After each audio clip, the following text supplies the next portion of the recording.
मेरी बहनों के सुहाग उजड़ गए, फिर भी आपने मैच खिलाया। थोड़े ही वक्त पहले इंडिया पाकिस्तान की मैच करा था। कोलकाता नाइट राइडर्स में फिर से बांग्लादेशी खिलाड़ियों को खरीदा गया है, उनको क्रिकेट खिलाया जा रहा है। देखिए, बांग्लादेश के अंदर जो हमारे हिंदू माइनॉरिटी के ऊपर अत्याचार हो रहा है, मैं इसकी कड़ी निंदा करता हूं, कंडेम करता हूं।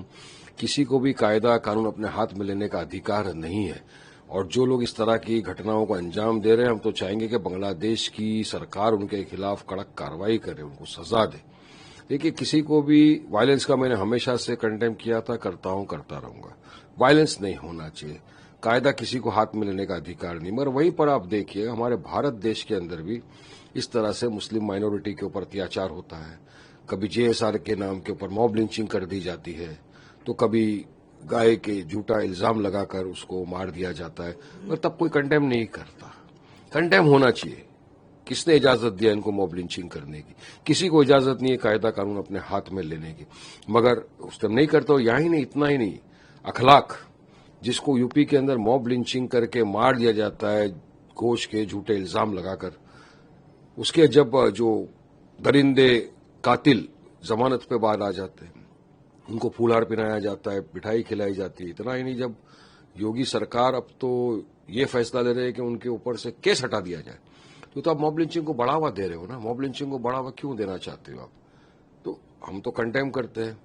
और रहा सवाल ये क्रिकेट विकेट का, तो उसमें तो देखिए, मैं किसी का ना समर्थन में हूं ना अगेंस्ट में, मगर भारत सरकार ने थोड़े ही वक्त पहले इंडिया पाकिस्तान की मैच करा दी। हमने तो ऑब्जेक्ट किया था कि पाकिस्तान आतंकवादी गतिविधियों में मुब्तला है, आतंकवादियों को बढ़ावा देता है, जिसका खामियाजा भारत भुगत चुका है। हमने पुलवामा देखा, 26/11 देखा, पहलगाम हुआ था। आपने देखा किस तरह से पहलगाम के अंदर ये दरिंदे पाकिस्तानी आतंकवादियों ने आके हमारी बहनों के सुहाग को उजाड़ दिया, मजहब के नाम पर बेगुनाह बेकसूर पर्यटकों का कत्ल कर दिया। फिर भी भारत ने उनके साथ पाकिस्तान का क्रिकेट मैच खेला चुनिंदा रुपयों के लिए। नहीं होना चाहिए ना। वारिस पड़न तो थूकता ऐसे रुपयों के लिए जहां पर मेरे देश की मान मर्यादा का सवाल आ जाए। मेरी बहनों के सुहाग उजड़ गए, फिर भी आपने मैच खिलाया, तो देश देख रहा है ना। हमने देखा है कि बीएमसी चुनाव को लेकर के अब यूबीटी की तरफ से जो प्रचार प्रसार किया जा रहा है, तो उनके प्रचार प्रसार का तरीका जो है एक प्रॉपर लैंग्वेज में हो रहा है, उर्दू में प्रचार किया जा रहा है। हिंदुत्व का भाग दे रहे थे, अब वह कहीं परिवर्तन दिख रहा है। देखिए, बदलता है रंग आसमां कैसे कैसे। कल तक जो उर्दू को गाली बक रहे थे, उर्दू भाषा बोलने वाले को गालियां बक रहे थे, आज वही लोग उर्दू के अंदर पैम्फलेट बांटे जा रहे हैं, सब जगह उर्दू में प्रचार किया जा रहा है। तो मैं तो सवाल करूंगा राज ठाकरे से कि वो तो बोल रहे थे कि भाई मराठी ही बोलना चाहिए, मराठी मानूस करना चाहिए। मराठी की मैं बहुत इज्जत करता हूं, मैं तो मुंबई करूं, मैं तो मराठी बोलता भी हूं। पर अब आप क्या एक्शन लेंगे इनके खिलाफ? जो भाषा के नाम पर आप बेगुनाह बेकसूरों को रास्ते पे रोक रोक के आपके गुंडे मारते थे, अब इनके खिलाफ क्या आप कार्रवाई करेंगे? उर्दू तो प्यारी भाषा है, बोल रहे। और इनको देखिए, चुनाव के लिए कुछ भी करेंगे, वोट के लिए कुछ भी करेंगे। वोट के पहले गालियां बकते थे उर्दू को, और वोट लेने के लिए इस हद तक आ गए।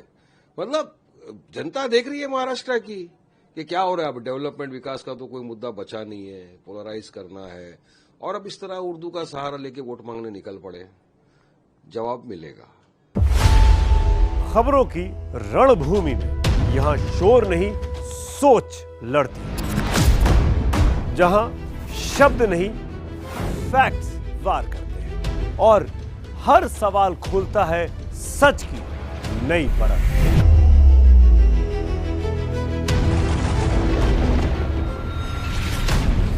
चक्रव्यूह आपके अपने सुमित अवस्थी के साथ सोमवार से शुक्रवार शाम 6:57 पर टाइम्स नाउ नव भारत पर।